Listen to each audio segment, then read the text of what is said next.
Upate wakati umekaa pale kwa laini, uone daktari ametoka, uone amefika hapo nje, amesema we kuja. Mtu tu alikuwa pale na nguo za mpira, alikuwa anacheza mpira, abiwe kuja, nataka nikupe kazi. Aulize kazi gani? Nataka ungoe huyu mtu jino. Buni kuulize, utafungua mdomo?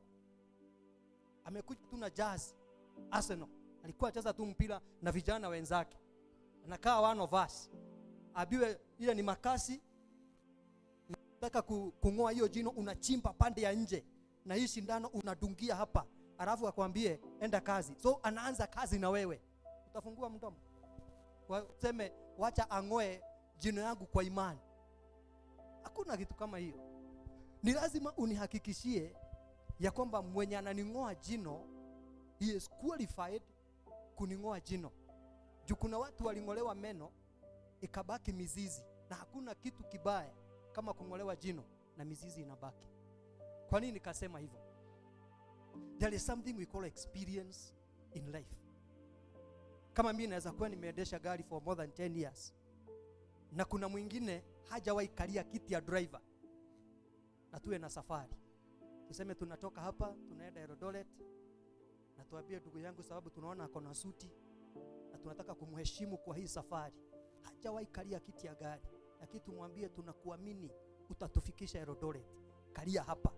Akistua tu inazima, akistua tu anakanyanga brake, zote tunaanguka pande ya mbele. Nataka kuuliza, how sure are you atatufikisha na aturudishe? 90% ya possibility ni kuwa hatutafika Eldoret. Kwa nini nasema hivyo? Kwa sababu kuna maandiko ambao Paulo alisema in the second Timothy, anitasoma one line 4 and verse 2. Akasema, preach the word, be instant in seasons and out of season, reprove, rebuke with all long suffering and doctrine. Alikuwa anasema ya kwamba hubiri injili wakati ufaao na wakati usiofaa, na akasema na ukemee na utilie mkazo. Kwa nini Paulo alikuwa anasema hivi? Juu alikuwa ananenea Timothy, akamwambia vile nimekufundisha Timothy ya kwamba hubiri wakati unaofaa na wakati usiofaa, na uhakikishe ya kwamba roho ya kukemea wale ambao unawalea ikuwe pamoja nawe. Ni kwa nini alisema hivyo? Because he was a father to Timothy. Yeye ndiye alikuwa baba wa kiroho ambaye alikuwa anaongoza Timothy kutembea na maadili mazuri. Nimesikia dada yetu akisema ya kwamba there was a Mordecai and there was a Esther. Mordecai was a mentor. Kazi yake alikuwa anamuuliza, unawezaje rara Esther, wakati wa Israeli tunaenda kuangamizwa na wewe umefanyika kuwa queen, enda ufanye kazi yako. Because he was the mentor. Nataka kukuuliza katika safari hii, how can you make it in life bila na kuwa na mtu ambaye anatazama anakuambia, ukipitia hiyo line dada yangu, I want to assure you you are finished. Sababu kuna mambo ambayo macho yako yanaweza kutazama yanaona ni mazuri, lakini mimi nikitazama na kuambia, hapo unaona nilipitia, nikaona the other way vile wewe unaona. For instance, tuseme leo kumekuja vijana wa Wagudho, mmoja anainua mikono mpaka analia machozi. Oh, he is in the spirit. Watu hapo wanatazama wanaona, how that brother anaenda mpaka 7 heaven, anaguza mpaka vazi la Yesu. Lakini ukuje uniulize, how is that brother, na alikuwa analia, nitakwambia analilia kwa madhabahu. Lakini akitoka kwa madhabahu haliangi, huko anacheka. Hivyo ni kumaanisha kulia ni ya hapa. He might be moved for a while, lakini kuambia ile kitu unaona sio halisi, kwa sababu nimeona zaidi ya macho yako. Kwa nini? Because there is a father who can see what you cannot see. Kuna mambo ambayo mimi naweza ona na wewe huwezi ona. Kwa nini nikasema hivyo? Nataka nikuulize swali. Do you have a mentor in life? Mother, do you have a mentor ambaye anakuambia hiyo suti umefanya ni mzuri na vile unaongea ni vizuri, lakini ukipita hiyo line, I want to assure you hautafika? Do you have someone mwenye unaenda anamwambia hii vita imekuwa kali, nitafanya namna gani? If you want to make up in a Christian life, growing up in Christian values, have a mentor. And I want to make something very clear. Don't let your phone be your mentor. Na hapo niliguzia, and I warned my brothers, don't let your phone be your mentor. Who is the best preacher? Unaenda pale una Google, unauliza mara moja, who is the best preacher? Anavaa suti, anaongea kwa sauti na msukumo wa kiroho. Huyo sio pastor. Na unajibu, ukiuliza unasema yule ambaye anaongea kwa sauti na msukumo wa kiroho. Unafikiria he is the pastor, sababu Google imekwambia he is the pastor. Who is the right man? Unauliza the perfect man, itakupea a tall, a dark one, financially stable, good looking, itakwambia. But in the real sense, when your phone become a mentor, expect a downfall. Mambo itakugonga siku moja, sababu tumeona those who are called tall and financially stable becoming a thorn in the eye. Ni wada sone muigua ritho. Niguo proverb yugaga, they become a thorn in the eye because the eye of a man is deceiving. Kwa nini nikasema hivyo? Have a spiritual father in your life to guide you every step. Before you make a concrete decision, enda umwambie, ninapita hapa, niambie kama nitapita hapa. Hata kama how secret the situation is, enda uulize, nimeona hapa, nataka kupitia hapa, nataka niingie hii, nataka kuhusiana na huyu. Enda umwambie, is this the right way? And you will make it. Utatoboa katika safari ya kiroho. Bwana asifiwe sana. Have a spiritual mentor. The second thing ambayo ningetaka kuzungumzia ni kuwa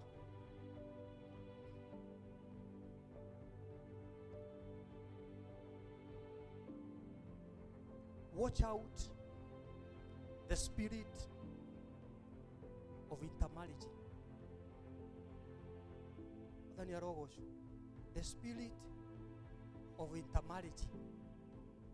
Suleiman was told by God in the book of 1 King. Wacha nisome. In the book of 1 King 11 and verse 2, of the nations concerning which the Lord said unto the children of Israel, ye shall not go into them, neither shall they come into you, for sure, if they will turn away your heart after their gods, Solomon clave unto these in love. Biblia ya Kiswahili inasema ya kwamba Mungu akamwambia Suleiman, chunga sana usioane na watu wa mataifa, ni kwa sababu atakufanya ukaabudu miungu zao. Chunga sana not to intermarry with them, no matter how beautiful they are. Na kwa sababu Mungu alijua that the ladies were so beautiful, na alikuwa anawarn Solomon ya kwamba have a wife from Israel. Na wakati utakuwa na huyo, you will be able kukaa katika maisha ya kuabudu Mungu na Mungu peke yake. Lakini alifanya nini? Alishuka kwa Wafilisti, akachukua wa kwanza, wa pili, wa tatu, akafikisha 100, akaenda 500, akaenda 700. Wale ambao Mungu alimwambia don't intermarry, akaikiana na wao. Mara ya mwisho alijipata anaabudu miungu, ilikuwa inaitwa miungu ya Moleko, ambao Mungu anasema yale guys yale magi, because he intermarried with the world. Na mimi sisai kuzungumzia kuhusu kufanya harusi, hapana, sisemi kuoana hapa mbele, nasema interacting with the world. Na ndio unaona Corinthians inasema in the book of 2 Corinthians 16 inasema for what fellowship iko na katika watu wanaoamini na wale ambao hawajaamini. Kuna ushirika gani kati ya nuru na giza? Na unapata kwamba sometimes we intermarry so much, unapata tunaingiana, tunapanga mipango, tuna mikakati, na tunapanga mpaka ceremonies and we marry together. Usaiona watu ambao wamepanga kitu serious, wanasema we are having a bash, tunaenda Naivasha na tumechanganyikana. Mimi nimeokoka, wale ambao hawajaokoka wanasema stage ya kwanza tutakao simama, tutasimama stage pale Lemuru, na ile timu ya kwanza inatoka ni ile timu ya kununua soda.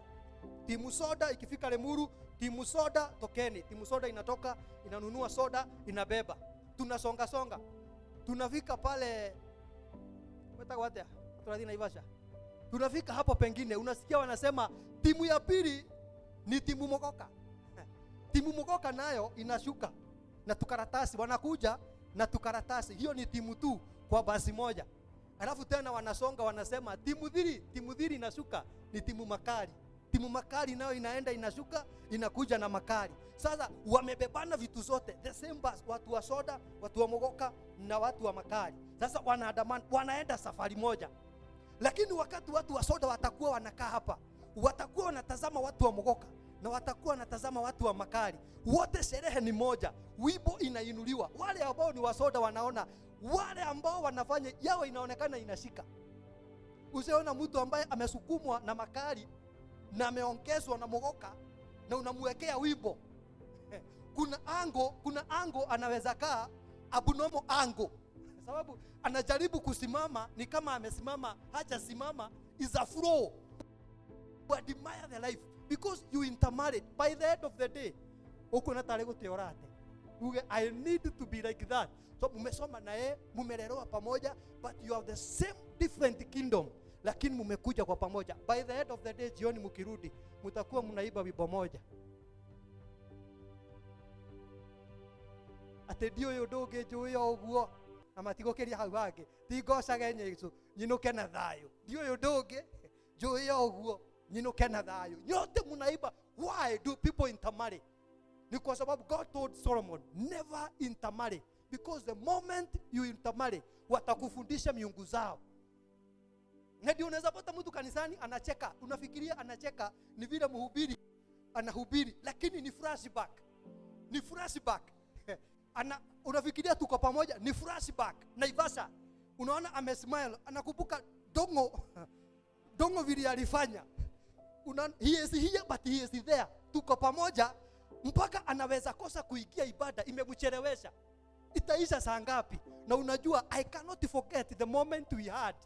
Na ni ya kesho atakosa hata kuingia ibada. Juu kuna watu anataka the world seem to be smart there, but by the end of the day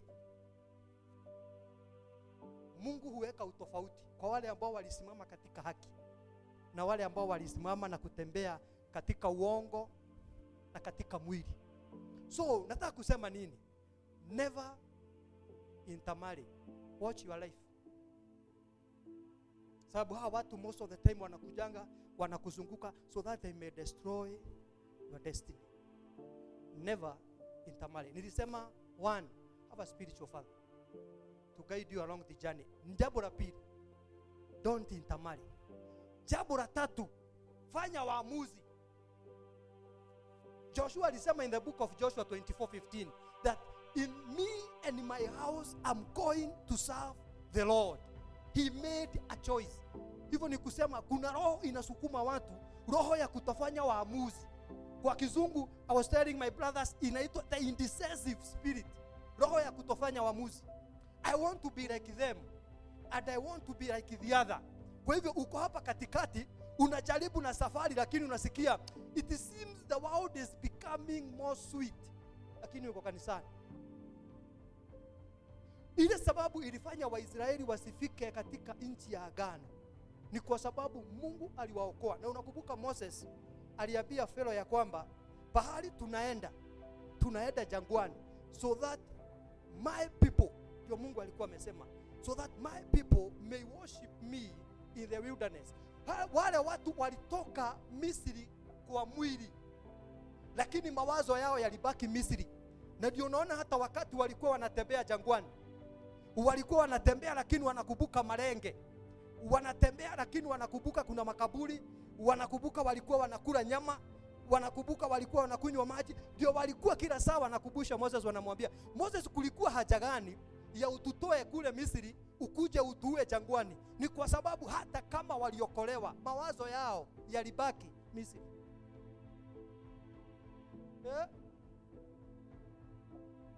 Failing to make a choice ya kwamba nitatembea, kama ni Mungu nitafuata Mungu no matter what happens, na kama ni dunia nitawachana nayo.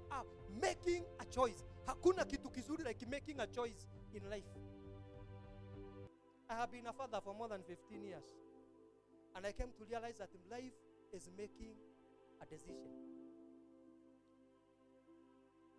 Kuna kitu moja sikuambiwa na wachungaji wakati nilipokuwa ninafanya harusi. Walinipa certificate Lakini nakumbuka mwenye alikuja kuongea mzee wa kwanza, maneno alitoa ilikuwa ya kunitisha. Niona na akasema, kijana yangu, naona leo umeoa. Na ninataka nikupee haya maneno. Ate madhano wa meli. Mekiondo kimwe matiagaga ukomorania. Alifikisha hapo. Lakini hakuniambia ni kukomorania kiasi gani. Na mama naye wakati aliamuka akaongeza maneno ya kunitisha kabisa. Akaniambia, na Mũgĩkũyũ waigire Mũriũ, na Mũgĩkũyũ waigire Mũciĩ nĩ ndogo. Na akamalizia hapo. Na hakuniambia ni moshi ya aina gani. So wakati niliingia pale kwa hiyo ndoa, isipokuwa ni waamuzi ambao nilikata kauli nikasema, I never loved this girl kwa maadili aliyokuwa nayo. Hata kama alikuwa anakaa hivi mzuri like all of us, and after 50 years akuya anakaa straight kama mahidi ya kuchomwa, I made a choice that I will go with her no matter what happens. And I come to realize that if there is something that is a hard work, love is hard work. Love is hard work. Love is not about outing. It's a hard work. You made a choice to love. Love is a hard work. You made a choice to love God. Loving God is a hard work. Sio kitu rahisi. Kukaa kwa Mungu sio rahisi. Kukaa kwa ndoa sio rahisi. Love is never easy. Uliza pastor atakwambia, Reverend, it is never easy. Making a choice in life is never easy. Kuna mambo ambayo niliwaacha na marafiki tulikuwa na wao. Lakini every time nikikumbuka kuna watu unaweza it's as if their life is so good. Lakini I made a choice that I'm going to love God. Making a choice like Joshua, me and my family, we are going to serve God. So today it's not about me and my family. It's about me. I'm going to serve God. And inaweza kuwa ni imani yangu ya kwamba leo kama vijana that we make a choice ya kusema sisi, it's not about us, it's about me. I'm going to serve God. And the last thing,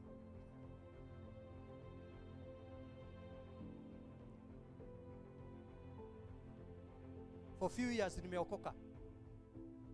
Nimerealize kama kuna kitu ya maana is spiritual discipline. Spiritual discipline. Nilikuwa na privilege ya kusomesha Sunday school. Kuna wiki moja nilienda nikasomesha Sunday school. Na nikawauliza swali,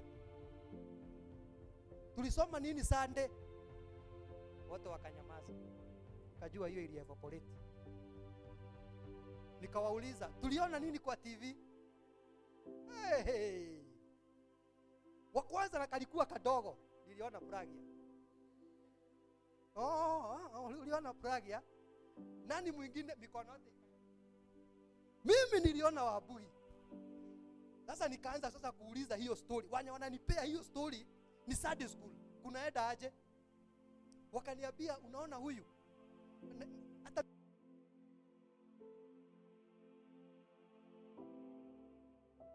pia ameoa fulani na anapenda fulani. Nikawachanganya. Ameoa, inawezekana namna gani amependa huyu na ameoa huyu? Wakanyamaza. Ako na watoto wangapi? Wote wakainua mikono. Wanajua majina, mpaka majina ya Wabui. Na tulisoma Sunday, but mawazo yao ile kitu ameiona over the weekend na over that week imejaa mpaka they are anxious. Wanataka kujua jioni itakuwa namna gani. Lakini ile kitu nitasomesha, nitawachwa nao pale kwa viti, niseme brother, shughulika na hiyo. We have our business. What about us? Hiyo ilikuwa ni Sunday school. What do you have? Nikikuuliza, ni nini hiyo inazunguka kwa mawazo yako? Unaweza kuniambia, nakumbuka niliona Leslie na niliona Tagwatea, Roman Lays. I have my boys akiona tu ni Roman Lays wanajua things are good. Kuna mtu atakula spia. So mimi hata sijuagi, lakini anaambia, unaona hii dadi, kuna mtu anakula spia. Wanajua those things. What about the people of the kingdom? What do you know about the kingdom that you serve? The constitution of our kingdom. How much do you know your God? How much do you know your constitution? How rich are you? Paulo alifika pahali akasema in the book of Colossians 3 and verse 16 that I'm going to enrich myself with the word of God. I'm going to enrich myself with the word of God. Wacha ikuwe challenge that they have a spiritual discipline. Feel your heart. Wachana na wabugi. Itumutu tuko hapa tunatafuta biashara. Hakuna haja ya kuniweka pale chini nikigojea, wasting my time instead of enriching my life. So make a choice, and a clear choice ya kwamba I'm going to have a spiritual discipline. Na kama tungekuwa ni kwetu leo na tuone Sunday school imekuja hapa imepanga laini tumekuja kama toto 30 na tumejiandaa na mistari. Najua kwetu watu wanajua kuna verses wakati wa aibu. Unasikia kama yasema mimi naitwa fulani, and I have a memory verse in the book of First, in the book of kitabu cha Zaburi 1 andiko inasema heri wale wasiotembea katika shauri la wasio haki, na kusimama katika njia ya wakosaji, ama kukaa katika baraza lenye mizaha, lakini neno la Mungu wanalolitamani kila siku wanakaa kama mti uliopandwa kando kando ya mto, na nitaita ndugu yangu mong'ati. Kweli kamesema 3 chapters. Ndugu anatafuta, anazunguka, anasema nitasema John 11:35. Jesus wept. That is a shame. That is a shame. Mtoto anasema 3 verses, ndugu anasimama anasema Jesus wept. Hiyo tafadhali angekaa nayo. Jesus, hiyo tunaijua. Unaona unawezaje kustuliwa unasema ati John 3:16 of all the other people, na watoto wamesema wawili, unajifanya ati nataka kurudia na unasimama na suti. John 3:16 kaa nayo ndugu. Enrich your life. Know your kingdom. Know your kingdom. Challenge that kid. Akisema mstari moja, ongeza hapo chini. Rusha 3. Be rich. Know your kingdom. Sio aibu dogo dogo. Bwana asiwe sana. So have a spiritual discipline. Enrich your life with the word of God. Kwa hivyo have a spiritual mentor in your life. Make a choice. Don't intermarry. Kwa sababu if you intermarry, ukero nyitira kando ingatoka nyita. Ndeithia to tunadue niki ukamurei. Make a choice, indecisive. Jambo la mwisho, have a spiritual discipline. Enrich your life with the things of the kingdom. Bwana mbariki sana na masaa yetu imeisha. So, naomba tuombe ndio tupate kuendelea. Baba, katika jina la Yesu Kristo, nakushukuru mchana wa leo. Asante kwa nafasi ambayo umetupa tukapate kuelezana. Asante kwa kubali kushuka na kuwa pamoja nasi. We feel your presence with us, God. Na tunaamini ya kwamba utatusaidia wote kwa pamoja kutembea katika safari hii. Ombi letu ni kwamba Mungu tutangulie na utushike mkono katika ujana. Tusaidie kufanya uamuzi ulio wa busara wa kukufuata Bwana. Tusaidie kujaza roho zetu na hazina ya mbinguni. Tusaidie ya kwamba katika safari ya kiroho tuwe na uwezo wa kuandamana pamoja naye, no matter what comes in our way, that we may make a choice in our spirit to serve you and never to compare you with anything else in life. Kwa yote Bwana, nasema pokea sifa na utukufu. Tukiendelea, chukua ushukani katika jina la Yesu Kristo tumeomba na kushukuru.